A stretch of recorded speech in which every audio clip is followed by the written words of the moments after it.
Assalamu alaikum everyone. Here is the another topic, and this is the topic of AS level accounting 9706, and this is called marginal costing. We have previously discovered we have previously discussed absorption costing, जिस पे हमने absorption costing देखी थी क्या होता है. अब आपके पास एक कॉस्टिंग टूल है जिसको आप लोग क्या कहते हो, मार्जिनल कॉस्टिंग.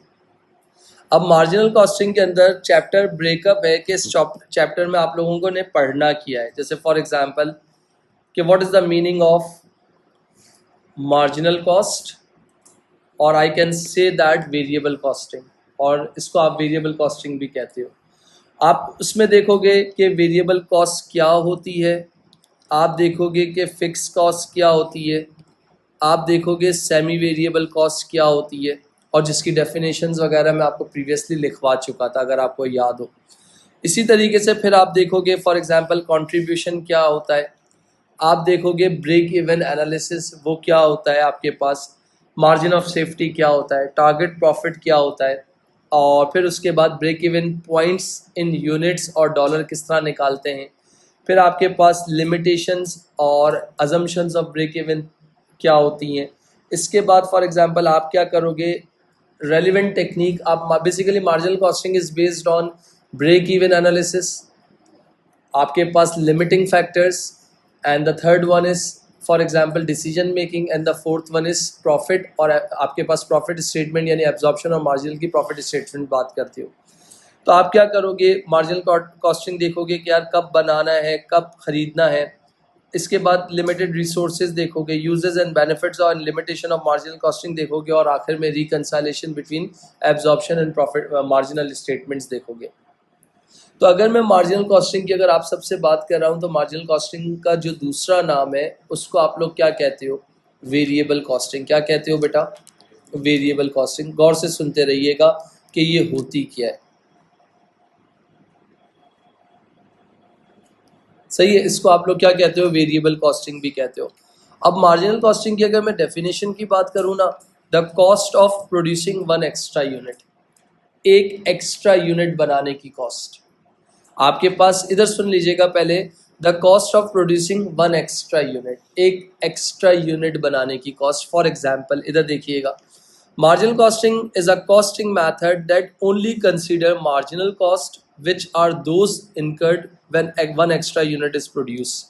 जब आप किसी भी फैक्ट्री की में प्रोडक्शन कर रहे होते हो, कोई भी गुड्स बना रहे होते हो या कोई भी चीज़ बना रहे होते हो, तो उसको बनाने में फॉर एग्जांपल एक नॉर्मल प्रोडक्शन चल रही है. अब नॉर्मल प्रोडक्शन चलने के बाद जैसे मैं इसको एग्जांपल इस तरह देता हूँ, फॉर एग्जांपल कि भाई मेरा एक पकवान है, उस पकवान पे बिरयानी बन रही है, उस पकवान पे बिरयानी बन रही है, और बिरयानी कितने केजी बन रही है, 10 केजी बन रही है. तो मुझे पता है कि उसके अंदर कितनी मार्जिनल यानी कितनी वेरिएबल कॉस्ट अप्लाई होनी है. अचानक मेरा दोस्त आया और उसने कहा कि आप है ना 1 केजी बिरयानी इसमें ऐड ऑन करवा दो मेरे घर के लिए. जो आप 10 केजी तो बना ही रहे हो, तो आप 1 केजी एक्स्ट्रा करवा दो. जब 1 केजी एक्स्ट्रा करवाओगे तो जाहिर सी बात है उसमें मटेरियल यानी जो मीट है यानी जो चिकन है, जो आपके पास या बीफ है या मटन है, वो एक्स्ट्रा लगना है, राइस एक्स्ट्रा लगनी है. उस एक्स्ट्रा लगने की कॉस्ट को आप क्या कहते हो, मार्जिनल कॉस्टिंग कहते हो. Is it fine to everyone.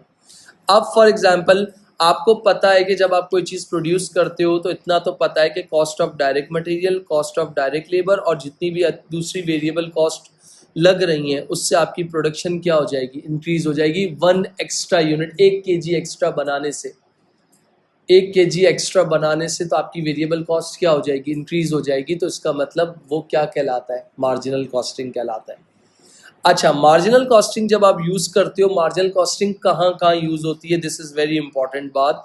जब आपको ब्रेक इवन निकालना होता है. अब ये ब्रेक इवन क्या है मैं बहुत डेप्थ में जाऊँगा, अभी मैं नहीं बता रहा. मार्जिनल कॉस्टिंग कहाँ यूज़ होती है, जब आपको कोई प्रोडक्ट बनाना होता है या कोई प्रोडक्ट मार्केट से ख़रीदना होता है. जैसे फॉर एग्जांपल आप खुद बना रहे हो तो खुद बनाने में क्या कॉस्टिंग निकलती है, और मार्केट से लेने में क्या परचेज प्राइस पर लगती है. खुद बनाकर बेचने में प्रॉफिट ज़्यादा आ रहा है या मार्केट से लेकर मार्केट में बेचने में, तो मेक और बाय का डिसीजन करने के लिए आसान हो जाता है.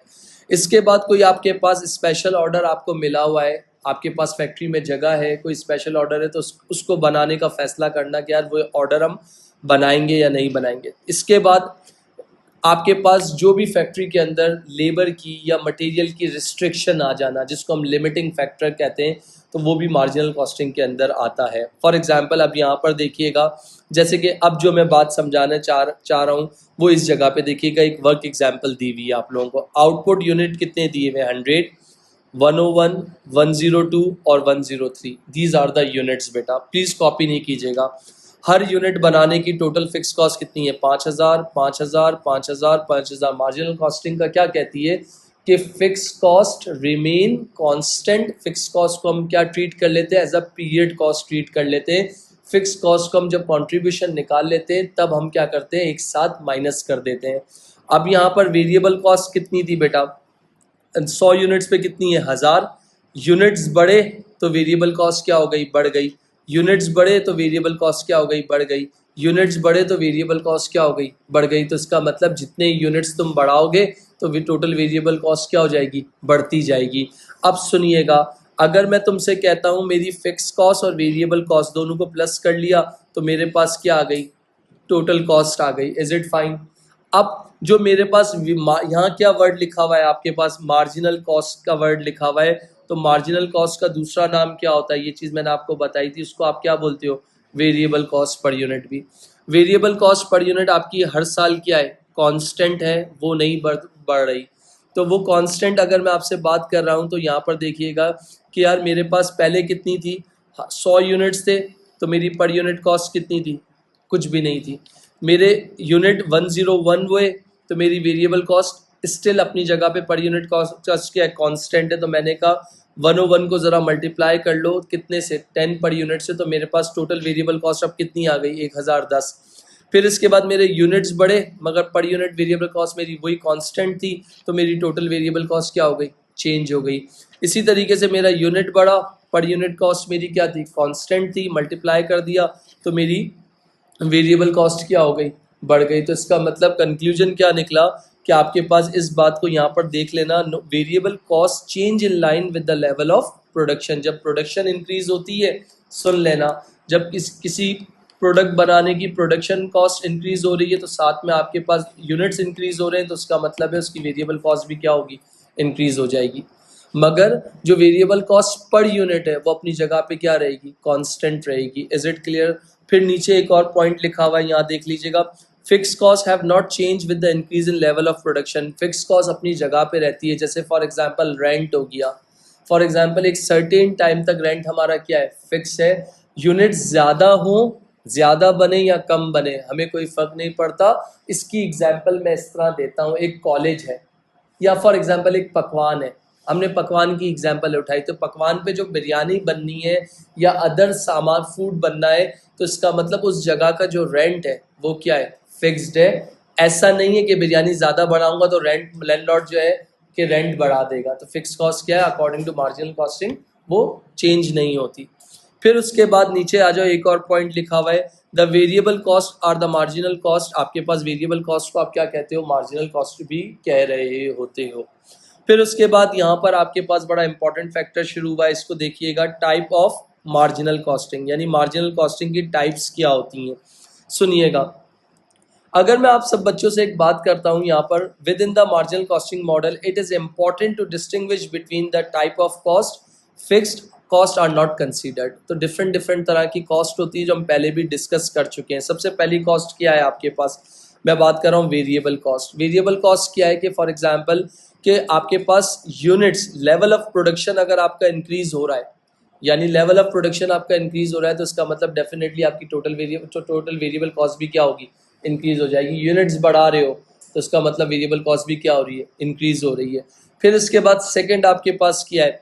Fix cost. फिक्स कॉस्ट क्या करती है? These do not vary in direct proportion to the level of production.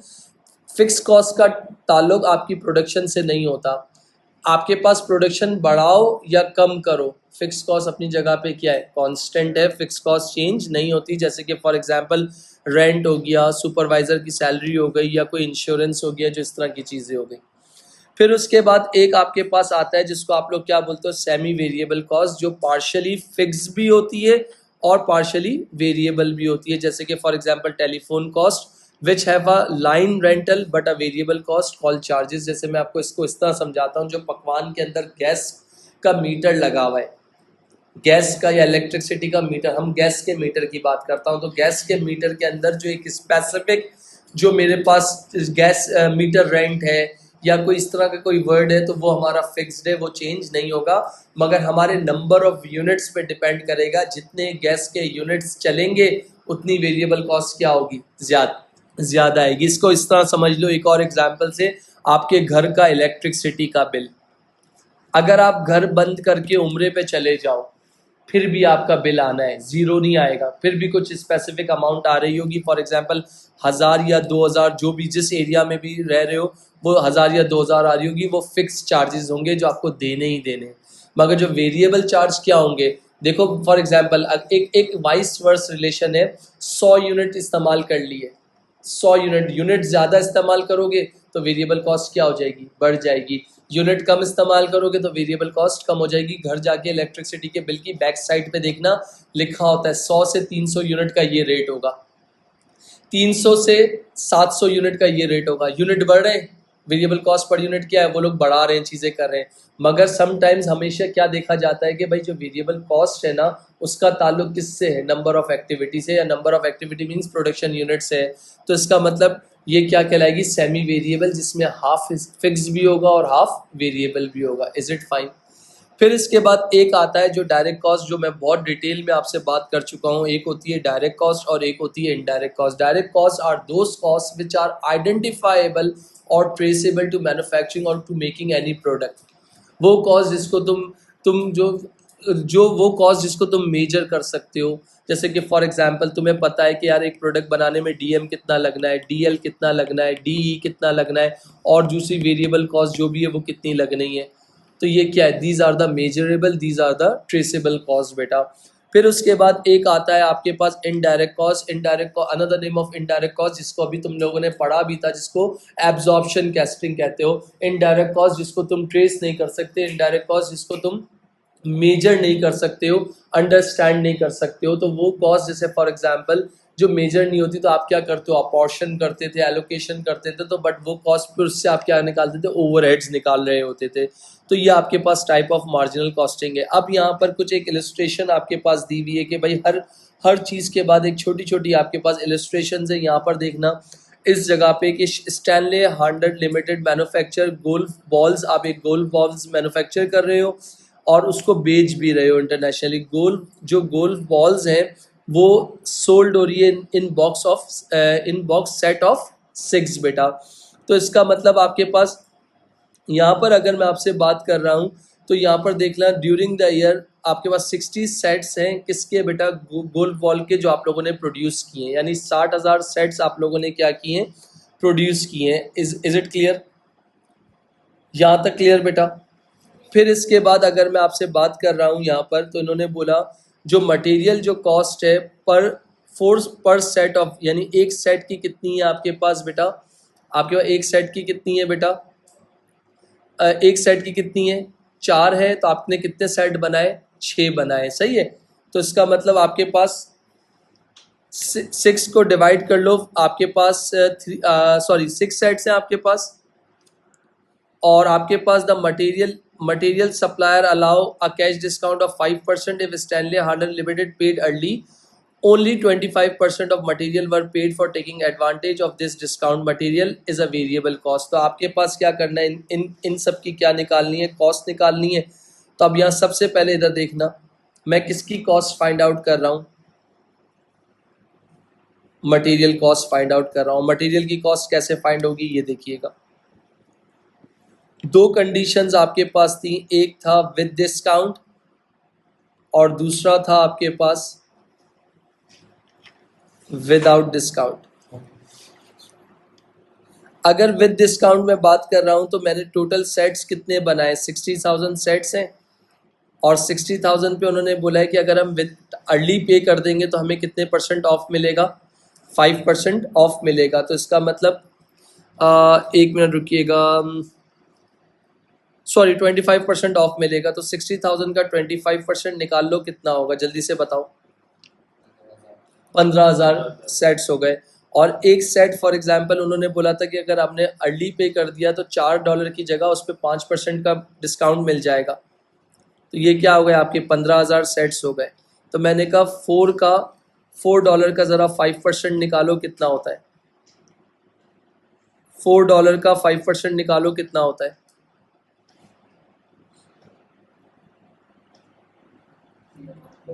जी बेटा 0.2। तो 4 में से 0.2 निकाल दोगे तो कितना आ जाएगा?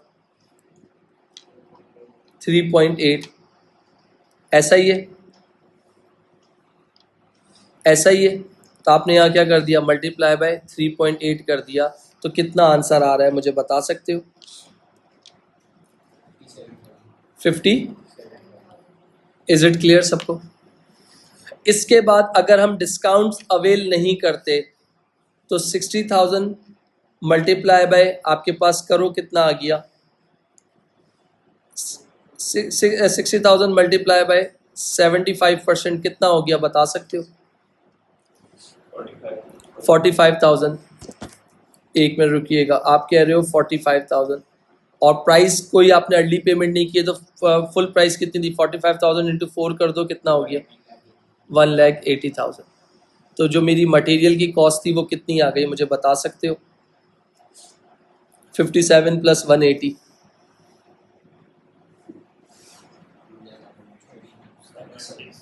कितनी? 2,37,000। Is it clear? रिपीट करने की ज़रूरत है? भाई उन्होंने सिर्फ एक कंडीशन रखी थी, आप लोगों के पास सिंपल सी कंडीशन थी। अगर मैं इस बात को बता दूं, एक सेट की कितनी प्राइस है? $4 है।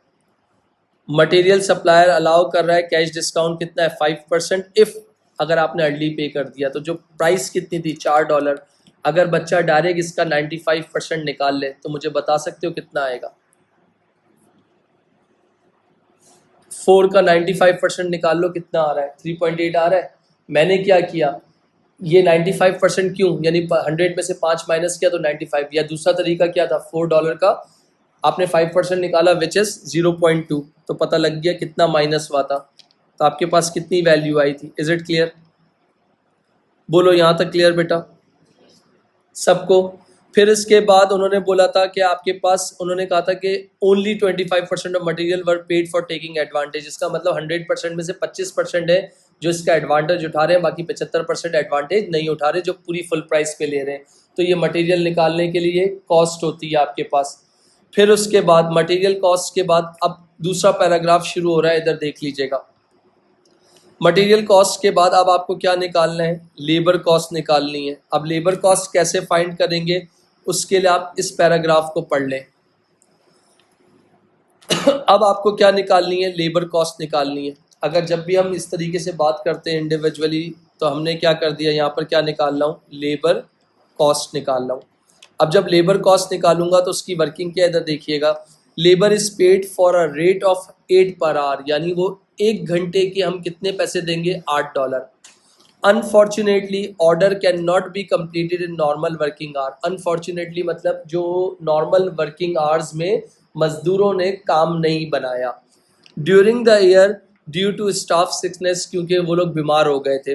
डायरेक्टर ने कहा कि भाई आपको अब ओवर टाइम करना पड़ेगा और उस ऑर्डर को क्या करना पड़ेगा? कंप्लीट करना पड़ेगा। ओवर टाइम जब आप करवाओगे तो उन्होंने बोला है जो 5,000 सेट जो थे ना, उसका रेट कितना हो जाएगा? 14 हो जाएगा।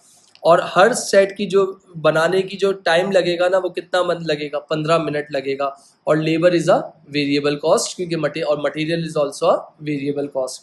मैं अब इसको निकालने जा रहा हूँ, यहाँ देख लीजिएगा। तो मैंने यहाँ 2 कंडीशंस यूज़ कर रहा हूँ। एक लिख रहा हूँ विद ओवर टाइम, अगर हम ओवर टाइम करते हैं, और दूसरा लिख रहा हूँ विदाउट ओवर टाइम। आपने कॉन्सेंट्रेट करना है और कैलकुलेटर को रेडी रखना है। भाई देखो, ओवर टाइम की अगर मैं बात कर रहा हूँ, मेरे कितने यूनिट्स थे? 60,000 गोल सेट थे, जिसमें से 5,000 वो लोग बीमारी की वजह से नहीं बना सके, 55,000 बना लिए होंगे, है ना? तो विदाउट ओवर टाइम की बात कर रहा हूँ, तो मैंने कहा यार कितने 55,000 मेरे बन गए। और 55,000 जब बन गए तो अब एक यूनिट बनाने में, यानी एक सेट बनाने में कितने मिनट लग रहे हैं? 15 मिनट लग रहे हैं। तो मुझे आप सबकी हेल्प चाहिए। यहाँ देखना, 15 मिनट्स हैं तो इस मिनट्स को आवर में चेंज कर लिया, 15/4 60 सेकेंड्स, तो कितने आ जाएंगे नंबर ऑफ आवर्स, मुझे बता सकते हो? 15/60 करो, कितना आता है? 55,000 कैसे? 60,000 गोल सेट से, जिसमें से उन्होंने आपके पास टोटल बनाए कितने?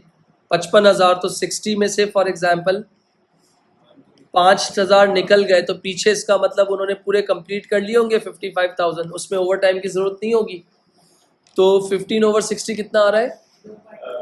0.25 आवर्स कह लो उसको अपनी जबान में। Is it fine? यहाँ तक हो गया। और फिर उसके बाद उसको मल्टीप्लाई किससे करोगे? फुल प्राइस से नहीं, 14 आपका जो था वो कौन सा रेट था? ओवर टाइम का था। नॉर्मल रेट, बेसिक रेट कितना था? 8। तो मल्टीप्लाई बाय 8 कर लो ज़रा।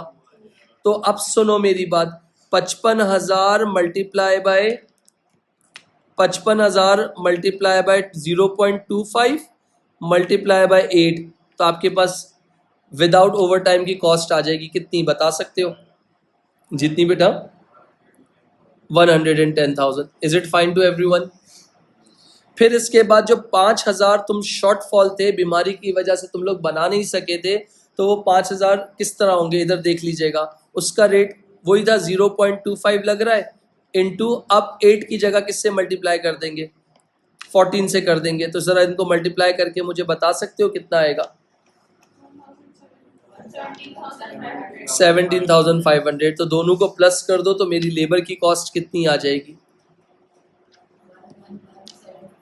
1,11750। ऐसा पक्की बात है? देख लो, 17,500 प्लस 1,10,000। गलत बता रही हो बेटा? 127,500। तो ये मेरी क्या हो गई?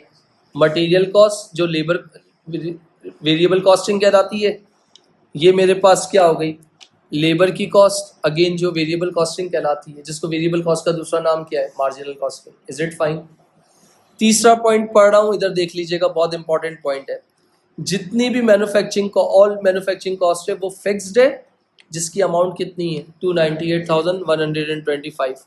और ये कितने कितने गोल्फ सेट की है? 60,000 गोल्फ सेट की है। Is it clear? तो अगर मैं तुम लोगों से कहता हूँ, ये क्या कर दिया मैंने, अगर मैं यहाँ बोल रहा हूँ आपके पास फिक्स्ड मैन्युफैक्चरिंग कॉस्ट जो कि कितनी थी आप लोगों की? 298,125। तो मेरा आप सबसे एक मासूमाना सवाल है कि मटेरियल कॉस्ट को, लेबर कॉस्ट को और आपके पास मैन्युफैक्चरिंग कॉस्ट को प्लस कर लो, तो आप लोगों के पास क्या आ जाएगा? आप सबके पास क्या आ जाएगा? मैंने आपसे कहा ले मटेरियल को, लेबर को और फिक्स को, तीनों को प्लस कर लो, तो आपके पास क्या आ जाएगा? 662,625 which is our total cost बेटा। Is it fine? जो अभी मैंने आप लोगों को उसमें एब्जॉर्प्शन कॉस्टिंग में बताई भी थी। अब अगर मैं आप सबसे बात करता हूँ कि अब मुझे अगर इन सब की पर यानी पर यूनिट कॉस्ट निकालनी है, तो मैं निकाल सकता हूँ। इधर देखना भाई सब लोग, मटेरियल कितना था? 237,000 डिवाइडेड बाय कितने यूनिट्स थे? 60,000 यूनिट्स।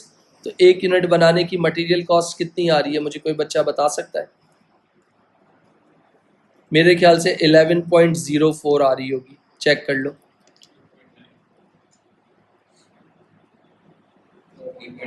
बाकी 37 है, तो मैंने राउंडिंग ऑफ करके 2 डेसिमल प्लेस लिया है। सही है। अब इसी तरह लेबर की कॉस्ट अगर मुझे हेल्प कर सकते हो, 127,500 is my total labour cost divided bye 60,000 sites, कितनी आ जाएगी? मुझे बता सकता है कोई बच्चा? कितनी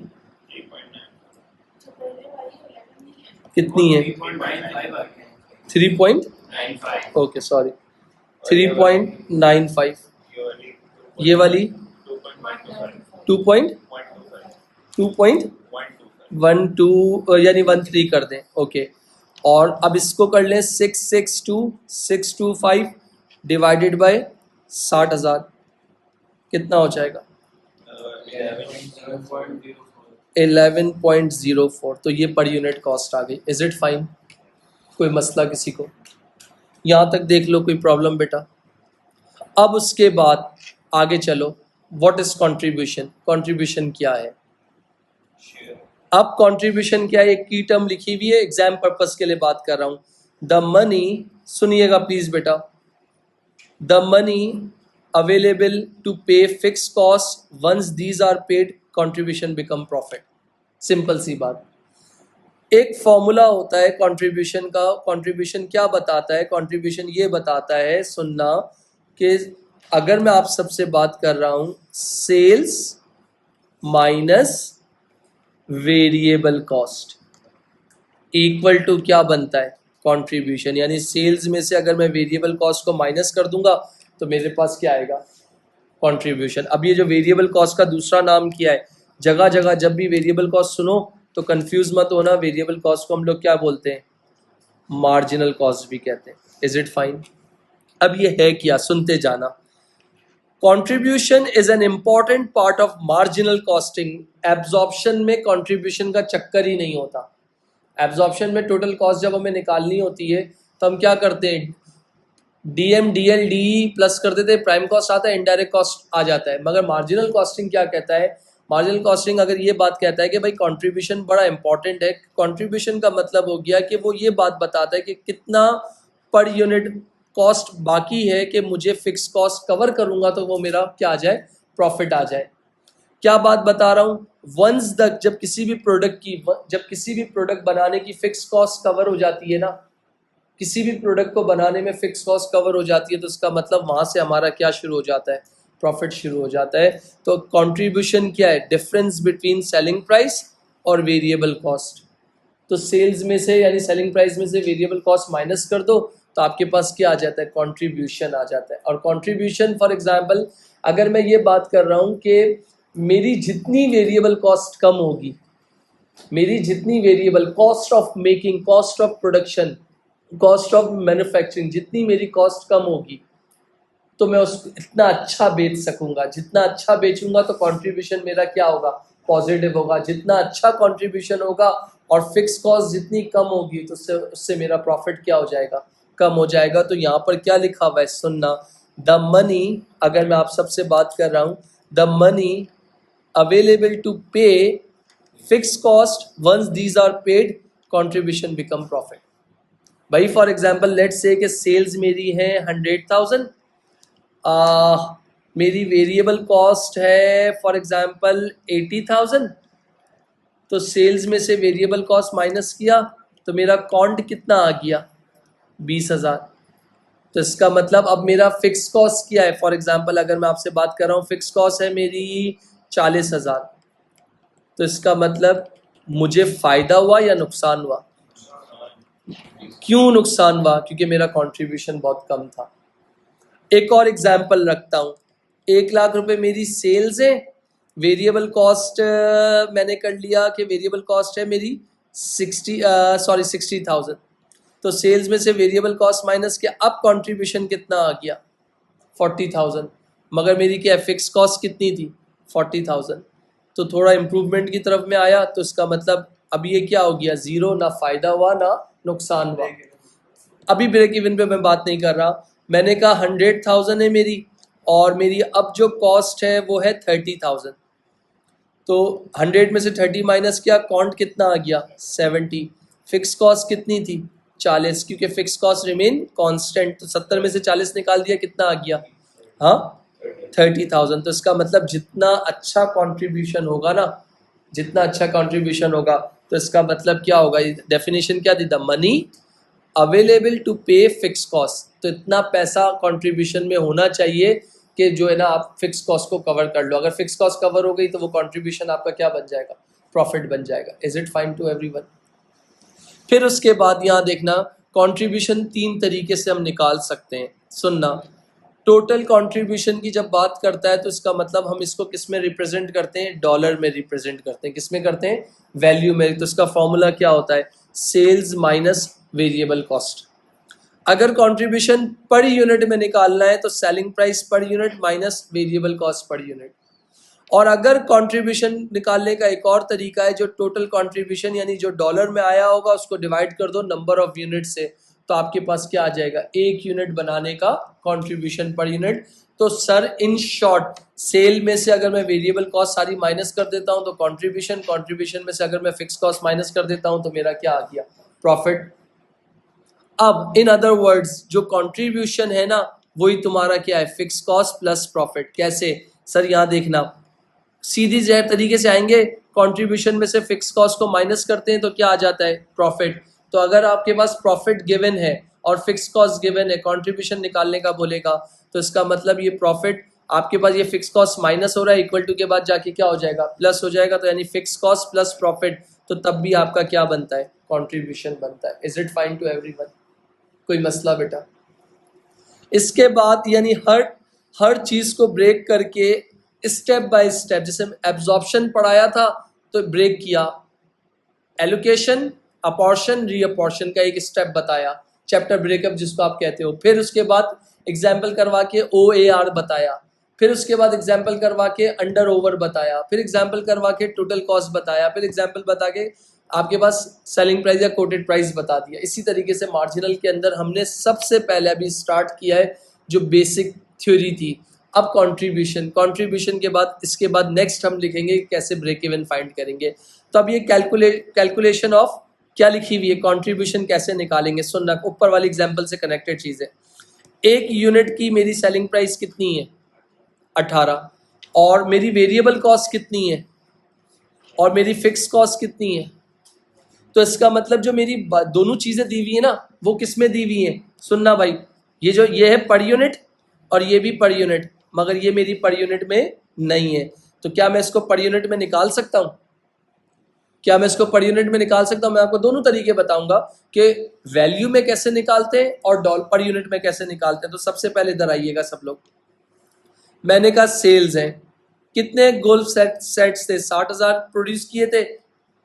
एक यूनिट को बेचने की कॉस्ट कितनी थी, मुझे बता सकते हो जल्दी से क्विक? 60,000 इंटू 18 करो, कितना आएगा? 108। और जब इस तरह की बड़ी कैलकुलेशन हो जाए ना, तो इसका मतलब आप अकाउंट्स में इसको इस तरह भी लिख सकते हो, 1080, ऊपर 3 जीरो का मतलब है वो थाउजेंड्स की वैल्यू है। फिर इसके बाद यहाँ पर क्या किया, सुनना, less variable cost. Variable cost मतलब कितने यूनिट्स थे, 60,000 यूनिट थे। एक यूनिट बनाने की टोटल वेरिएबल कॉस्ट कितनी थी, 6.075। कितना आ जाएगा बता सकते हो? 364.5 कर दिया। Is it fine? 0.5 मतलब यानी 364,500 ही हो गया। सेल्स में से वेरिएबल कॉस्ट माइनस कर दो, तो जो तुम्हारे पास आंसर आना चाहिए वो तुम लोगों की ज़बान में क्या होगा, टोटल कंट्रीब्यूशन। कोई बच्चा बता सकता है कितना आएगा? 715.5। Is it fine? इसके बाद फिक्स कॉस्ट कितनी थी, प्लीज इधर देखिएगा भाई। फिक्स कॉस्ट कितनी थी आप लोगों के पास, 298,125। तो इसका मतलब 298.1 कर देते हैं तो कितना आ जाएगा, जल्दी बताओ।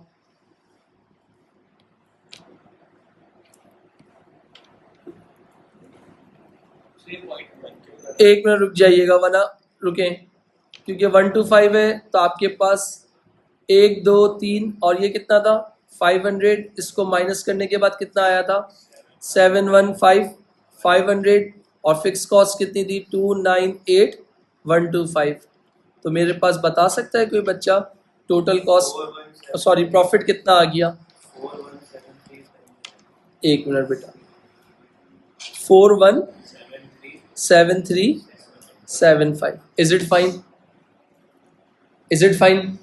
प्रॉफिट आ गया। अब सुनना, इधर देखिएगा सब लोग, ये तो प्रॉफिट इन डॉलर था।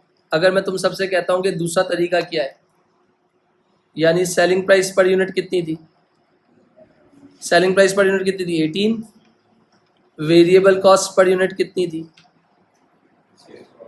6.075, माइनस कर दें तो कंट्रीब्यूशन पर यूनिट कितना आ गया जी जल्दी से माइनस 11.925 इज इट फाइन। इसके बाद लेस, सर ये तो फिक्स कॉस्ट तो उसमें दी हुई है, तो सर आप कर सकते हो, हाँ डेफिनेटली कर सकते हैं। इसको डिवाइड कर लो 60,000 सेट से, तो कितनी आ जाएगी per unit fix cost? 298,125 divided bye 60,000 कितनी आ रही है? 4.96। माइनस कर दें तो प्रॉफिट पर यूनिट कितना आ गया? 6.96। Is it fine? क्लियर? ये इंफॉर्मेशन डॉलर्स में है, ये इंफॉर्मेशन क्या है? पर यूनिट में।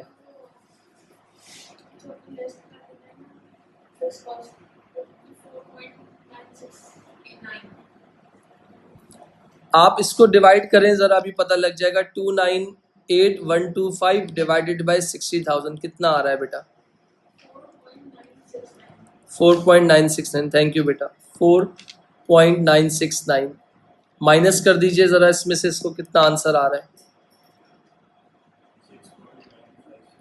6.95।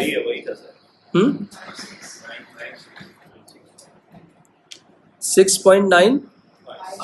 ओके बेटा, यहाँ तक क्लियर? अब सुन लेना, अगर मैं तुमसे कहता हूँ जरा इस वैल्यू को, ये पर यूनिट प्रॉफिट है, इसको मल्टीप्लाई कर दो 60,000 से,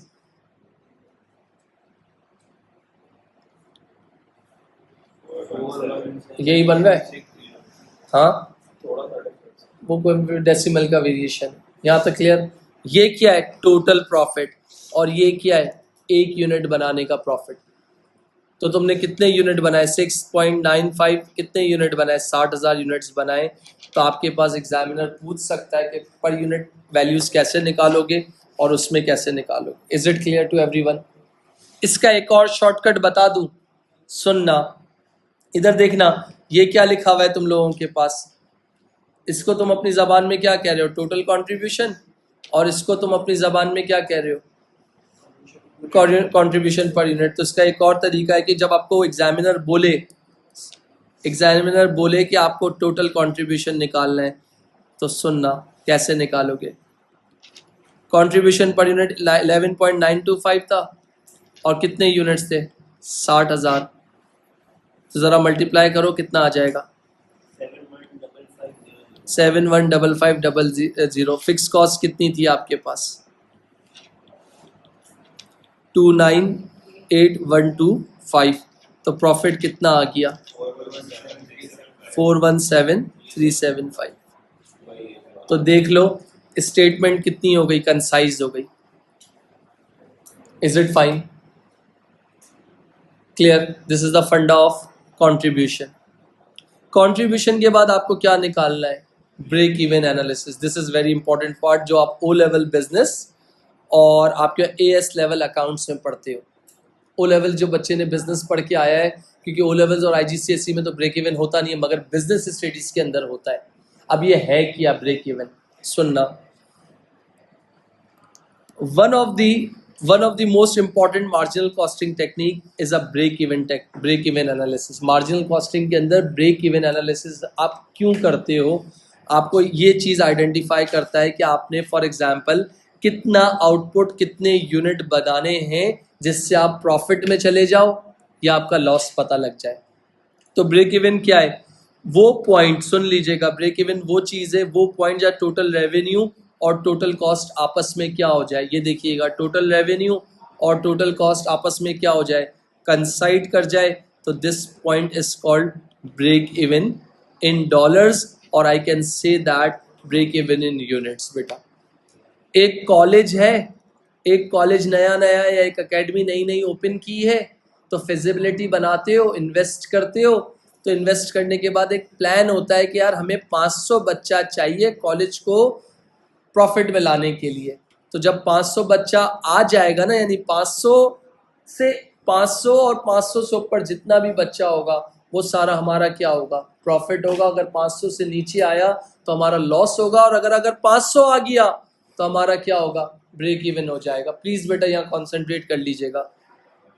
ब्रेक इवन को निकालने के लिए वेरियस फॉर्मूले होते हैं, वो क्या है, the number of units required to be sold to make the break even points is calculated as. Break even point को किस तरीके से कैलकुलेट करते हो, total fix cost divided by contribution per unit. Break even को calculate करने का formula क्या है, आप total contribution divided by fix cost per unit. पीछे आपने अभी टोटल कंट्रीब्यूशन निकाला था, ये रहा 41735, और कंट्रीब्यूशन पर यूनिट भी आप लोगों ने निकाला था 11.925, तो इसका मतलब उससे आप ब्रेक इवन निकाल सकते हो। अगर आपको फॉर एग्जांपल कि ब्रेक इवन इन यूनिट्स निकालने का बोलेगा तो उसको कैसे निकालते हो, सेलिंग प्राइस को मल्टीप्लाई कर देते हो, यानी आपके पास ब्रेक इवन यूनिट्स को मल्टीप्लाई कर देते हो सेलिंग प्राइस पर यूनिट से, तो ब्रेक इवन आपके पास क्या आ जाता है, डॉलर आ जाता है। ये जो फॉर्मूला होता है आपके पास किस क्या बताता है कि ब्रेक इवन यूनिट्स बताते हैं। जब यूनिट्स आपके पास आ गए हैं, उन यूनिट्स को आप क्या करते हो, मल्टीप्लाई सेलिंग प्राइस कर देते हो, तो उसको क्या बोलते हो, ब्रेक इवन इन अमाउंट बोलते हो, तो उससे क्या आ जाता है, ब्रेक इवन इन डॉलर्स आ जाता है। Is it clear? फिर उसके बाद एक होता है जिसको आप लोग क्या बोलते हो, कंट्रीब्यूशन टू सेल्स मेथड, जिसको हम CS रेशियो कहते हैं।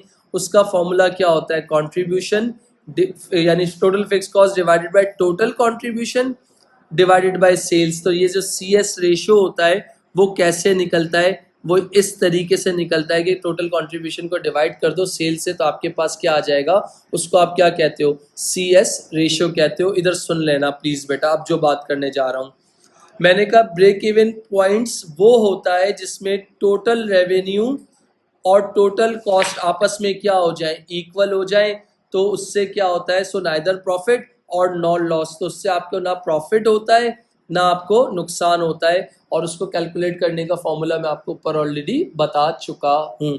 उसके बाद यहाँ पर देख सकते हो ब्रेक इवन इन पॉइंट यानी डॉलर्स निकालने के लिए एक और तरीका होता है जिसको आप लोग क्या कहते हो, कंट्रीब्यूशन टू सेल्स मेथड कहते हो, जिसको आप अपनी ज़बान में क्या कह रहे हो, CS रेशियो कहते हो। तो CS रेशियो कैसे क्या बताता है कि वो ये बात की आइडेंटिफिकेशन दे रहा होता है कि otherwise known as profit volume method, this is an alternative way of finding the break even point in dollars। तो आपके पास क्या है कि भाई आप वो ब्रेक इवन में क्या करते हो, टोटल कॉस्ट को और टोटल रेवेन्यू को कंपेयर करके आप ब्रेक इवन निकालते हो, और CS रेशियो में क्या करते हो, यानी आपका जो कंट्रीब्यूशन, यानी आपके पास फॉर एग्जांपल ये ऑल्टरनेटिव वे है, अपने प्रॉफिट से और अपने वॉल्यूम से यानी अपनी क्वांटिटी से आप क्या निकालते हो, ब्रेक इवन निकालते हो। तो ये आपके पास दो तरीके हैं ब्रेक इवन निकालने के, ब्रेक इवन यूनिट्स में भी हो सकता है और ब्रेक इवन अमाउंट में भी हो सकता है। यहाँ पर एक एग्जांपल करते हैं फिर क्लास को एंड करेंगे। इधर सुनिएगा, आपके पास यूज द प्रीवियस इलिस्ट्रेशन, सही है, हमारी सेलिंग प्राइस 18 थी, हमारी वेरिएबल कॉस्ट ये थी, फिक्स कॉस्ट ये थी। अच्छा, कितने यूनिट्स हम लोगों ने कितने सेट्स बनाए हैं, 60,000 गोल्फ सेट्स हो गए। Is it fine? ये तो पर यूनिट में दी हुई है, ये भी पर यूनिट में दी हुई है, इसको पर यूनिट में बना लो, डिवाइड बाय 60,000 कर लो, जो ऑलरेडी हमने पीछे बना ली थी। कितनी आई थी मेरे ख्याल से, ये आई थी 4.969। क्या आई थी, क्या आई थी, $4.969। तो ब्रेक इवन निकालने का क्या फॉर्मूला था, अगर आपको याद हो, अभी मैंने आपको बताया था। तो मैंने यहाँ पर क्या लिखा, सुनिएगा, break even in units equal to fix cost divided by cont per unit. सुनिएगा, फिक्स कॉस्ट मेरे पास अभी फिलहाल, और कॉन्ट पर यूनिट कैसे निकालते हैं, selling price per unit minus variable cost per unit. Fix cost total में कितनी थी, 298,125, और आपके पास यहाँ पर देखिएगा 18, यानी ये कितनी थी आपके पास, 18 माइनस 6.075 कितना आता है, मुझे बता सकता है कोई बच्चा, यानी 18 माइनस 6.075 कितना आ रहा है, बता सकते हो, 11.925। तो कॉन्ट पर यूनिट आ गया।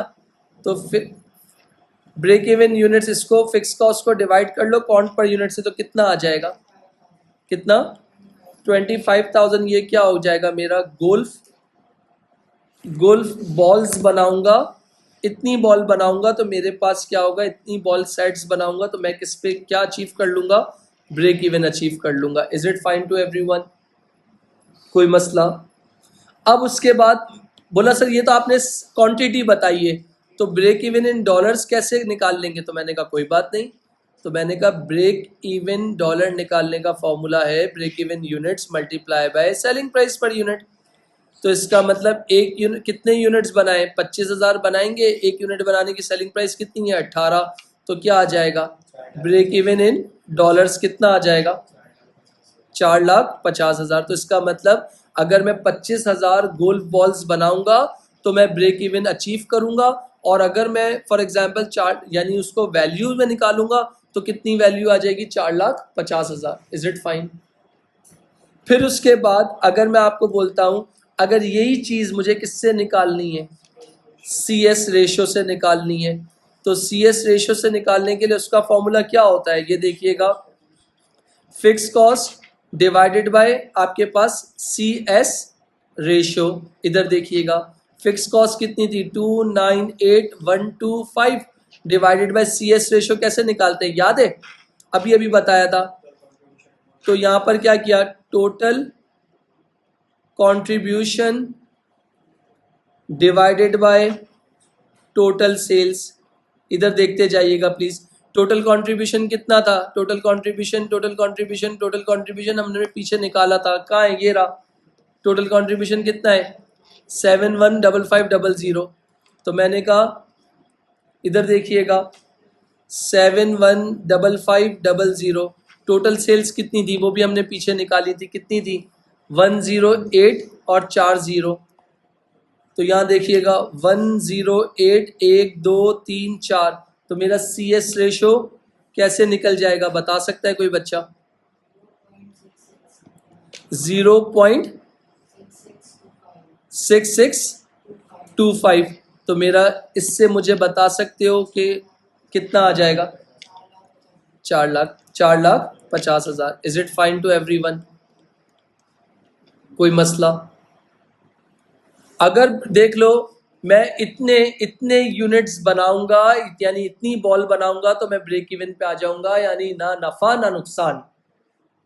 सर ये कितनी वैल्यू पे बनता है? तो मैंने कहा भाई मल्टीप्लाई बाय सेलिंग प्राइस कर दो। तो भाई अगर 4.5 लाख कॉस्ट होगी, 4.5 से ऊपर जो भी होगा वो मेरा फायदा है। 4.5 तक ना फायदा ना नुकसान। 4.5 से एक डिजिट भी कम हुआ ना वो मेरा क्या है? नुकसान। इसी तरीके से 25,000 यूनिट्स। यार यूनिट्स को कम से कम, यूनिट होता है ना, जैसे एक पेन है यानी बॉल है, क्या बॉल को आधा तो नहीं कर सकते ना? तो यूनिट को हमेशा आपको यूनिट को पूरा एक कंसीडर करना पड़ता है। कॉस्ट में आप चीजों को ब्रेक कर सकते हो। देखो ना 4.5 लाख 449 पॉइंट आगे करते हो तो इसका मतलब $1 डिजिट का फर्क आ रहा है, तो इसका मतलब मैं लॉस पे हूँ, $1 के लॉस पे हूँ। और अगर 450 है तो ना लॉस है ना प्रॉफिट है, और 450,000 है तो इसका मतलब 450,101, तो इसका मतलब $1 का मुझे क्या हो गया? प्रॉफिट हो गया। तो इसका मतलब ये आपके पास क्या है? ब्रेक इवन का। अब नेक्स्ट क्लास में जिसकी हमने पढ़ना है मार्जिन ऑफ सेफ्टी क्या होती है, हमने देखना है टारगेट प्रॉफिट, यानी इतनी सेल्स रखेंगे तो हमारा इतनी सेल्स पे इतना प्रॉफिट होगा, तो वो हमने देखना है। तो ये आपके पास क्या होगा? फिर ब्रेक इवन का चार्ट हमने पढ़ना है। ब्रेक इवन का चार्ट मैं आपको पढ़ाऊंगा, पेपर में ड्रॉ करने नहीं आता मगर उसकी लेबलिंग आ सकती है, तो वो बताऊंगा। प्रॉफिट वॉल्यूम चार्ट बताऊंगा, और इसके बाद ये ब्रेक इवन का चैप्टर वाइंड अप हो जाएगा। Thank you so much. अल्लाह हाफिज़।